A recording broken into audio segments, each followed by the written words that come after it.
चुंदरू धाम चतरा जिले के टंडवा प्रखंड में एक प्राचीन धार्मिक स्थल है। यह एक ऐसा स्थल है जिस स्थल से लोगों की अटूट आस्था जुड़ी हुई है।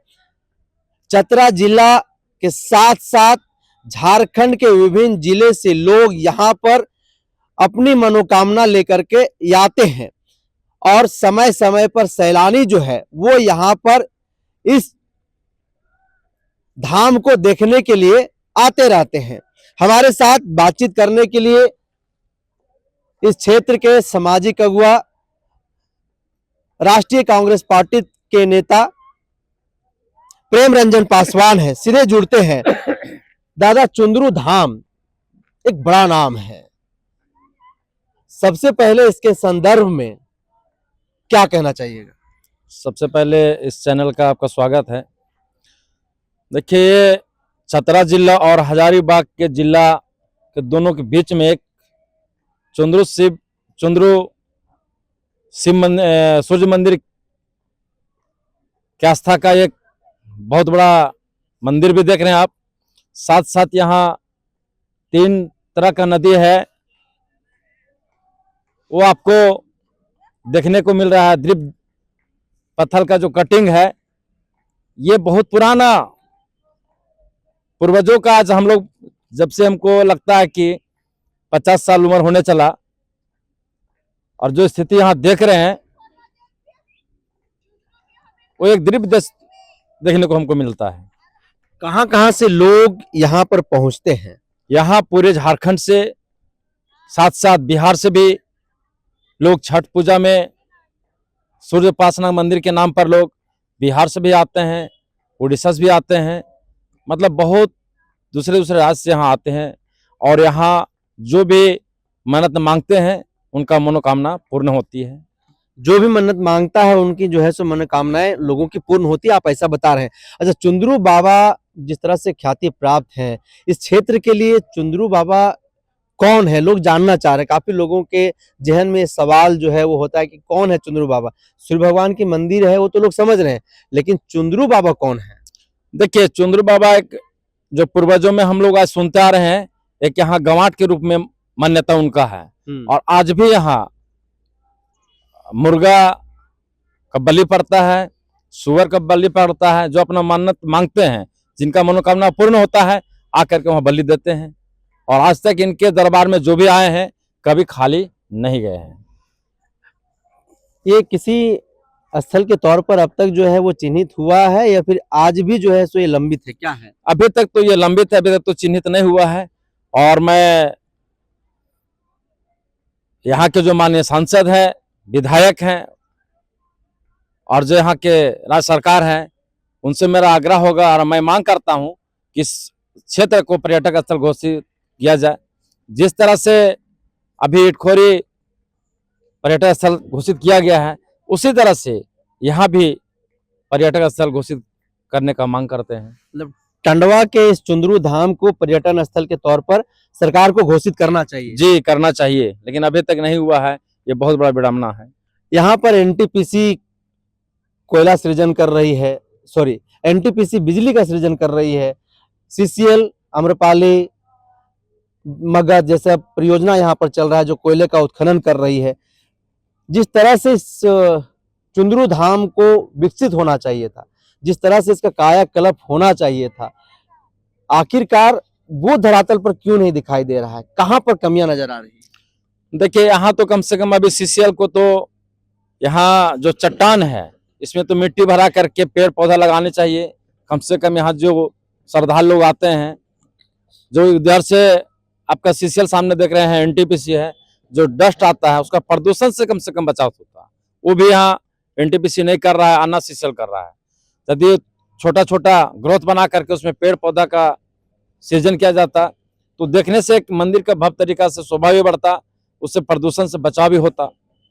तो क्यों नहीं कर रही कंपनी? तो ये हम लोग को समझ में नहीं आ रहा है कि आखिर किसके कहने अनुसार या कंपनी क्या सोच, क्या मनोफली है कि अभी तक इस तरह से इस धार्मिक स्थल को नहीं कर रहा है। आप जैसा कि बता रहे हैं उस हिसाब से ये लग रहा है कि यहाँ पर आदिवासियों का भी अपना एक आस्था का स्थल है, क्योंकि मुर्गा का बलि, आपने कहा बकरे की बलि और तमाम चीजों की बलि जो है यहाँ पर पड़ती है। तो सनातनियों के साथ साथ आदिवासियों का भी एक स्थल है। एकदम जुड़ा हुआ है। हर एक, हमको तो लगता है कि हम देखें कि जो भी कास्ट के भी लोग आते हैं, मन्नत मांगते हैं, उनका मन्नत पूरा हो जाने के बाद उनका मनोकामना पूर्ण होता है तो आकर के अपना बलि दे करके जाते हैं। बलि दे करके जाते हैं। जाते हैं। अच्छा, यहाँ पर ये जो दोनों के बीच में जो फटा हुआ है वो क्या है? देखिए अभी तो आप खुद ही देख रहे हैं, इनका जो पत्थर का जो खावा है, हमारे पूर्वज लोग भी कहते थे कि इसमें 7 खटिया का डोर नहीं झूमता था, और आज भी ये विख्यात है कि 7 खटिया का डोर इसमें अभी भी नहीं झूमता है। और इसको आज तक किसी ने, कोई वैज्ञानिक भी इसका गहराई कितना है आज तक कोई नाप नहीं पाया है। 3 फीट का गेट है इनका, चुंदरू बाबा का। वो जब तेज बारिश होता है या फिर ऐसी कोई बाढ़ की स्थिति बनती है तो गेट स्वतः बंद हो जाता है, क्या सत्यता है? देखिए, आप सोचने की बात है कि ये सामने जो 3 फीट का गेट है और कितना बड़ा नदी का पहरार है, वो सारा पानी उसमें समा जाता है। अब इसे देखने से लगता है कि आखिर क्या सत्य है कि सारा नदी का पानी उसमें समा जाता है और फिर ये हो जाता है। लोग यहाँ पर पहले बोलते हैं कि शादी विवाह भी करते थे, आज भी जो है वो अदौरी वगैरह वहां पर है। क्या है लोगों की यहाँ से जुड़ा हुआ जो है वो इतिहास? देखिए, ये तो पूर्वजों लोग, हम लोग तो देखे इस चीज को नहीं, लेकिन पूर्वजों को कहना था कि पहले यहाँ शादी ब्याह भी हुआ था। अब कौन किए ये तो हम नहीं बता सकते हैं।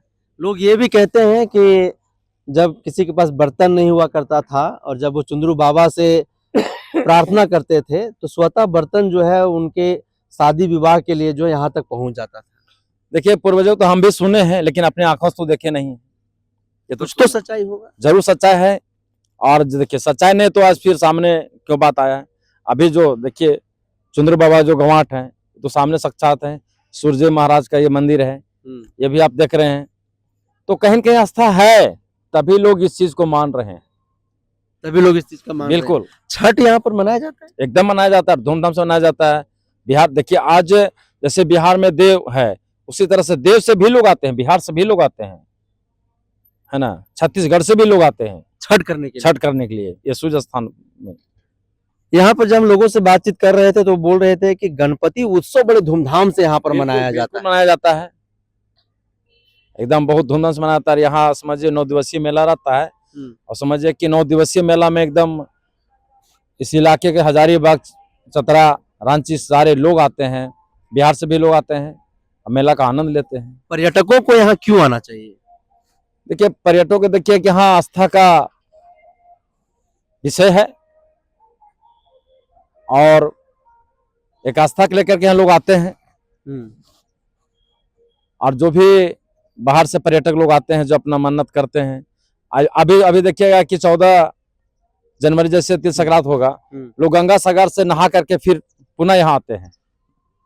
पहले गंगा सागर नहाएंगे, फिर चुंदरू धाम आएंगे, फिर यहाँ से लोग वापस जाते हैं। तो कहीं कहीं आस्था है, बिना आस्था तो लोग कहीं जाएंगे नहीं। सरकार की नजर इससे दूर क्यों है? ये तो सरकार का नजर के साथ साथ हम तो बोलेंगे कि दूर है, लेकिन इसको उनको नजर देने के लिए सांसद यहाँ हैं, विधायक हैं, यहाँ के डीसी हैं, एसडीओ साहब हैं, उनको इस चीज पर पहल करनी चाहिए कि हमको चुंदरू, टंडवा और केरेडारी जो सीमांत क्षेत्र में है, उनको जितना जल्दी हो सके पर्यटक स्थल घोषित करने का। पर्यटक यहाँ तक कैसे कैसे पहुंचेंगे, थोड़ा सा बता दीजिएगा, ताकि मान लीजिए किन्हीं को आने की इच्छा हो, ये इस वीडियो को देख रहे हैं तो कैसे आएंगे यहाँ तक वो? देखिए, सबसे पहली बात से यदि हजारीबाग से लोग आएंगे, रांची से भी लोग आते हैं, तो यहाँ चारों तरफ का ये रास्ता है। रांची से आएंगे तो सीधे खिलाड़ी होते एकदम डायरेक्ट टंडवा पहुंच सकते हैं। आप यदि हजारीबाग रूट से आते हैं तो बड़का गांव होकर के सीधे आप टंडवा पहुंच सकते हैं। अब बिहार से आते हैं तो चतरा, इटखोरी होकर के सीधे डायरेक्ट आप सिमरिया होते सीधे टंडवा पहुंचिए।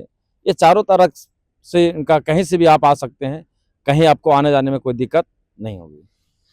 तो चुंदरू धाम को लेकर के लगातार एक मांग उठ रही है कि पर्यटक स्थल के तौर पर इस जगह को अब चिन्हित कर लेना चाहिए और सरकार को घोषणा भी कर देनी चाहिए, ताकि इसका कायाकल्प हो सके और इस क्षेत्र का, इस चुंदरू धाम का उसी तरीके से जो है वो उत्थान हो सके, उसी तरीके से इसको सजाया जा सके। क्योंकि काफी सारी ऐसी मान्यताएं हैं यहाँ पर, प्राचीन काल से जो है लोगों का एक जुड़ाव रहा है, और जो भी लोग यहाँ पर अपनी मान्यताएं लेकर के आते हैं, कुछ भी अपनी मनोकामना लेकर के आते हैं, तो वो मनोकामना उनका पूर्ण होता है। तो लगातार इस चुंदरू धाम से जुड़ी जो एक कड़ी है, उस कड़ी को हम आप तक पहुंचाने का काम करेंगे।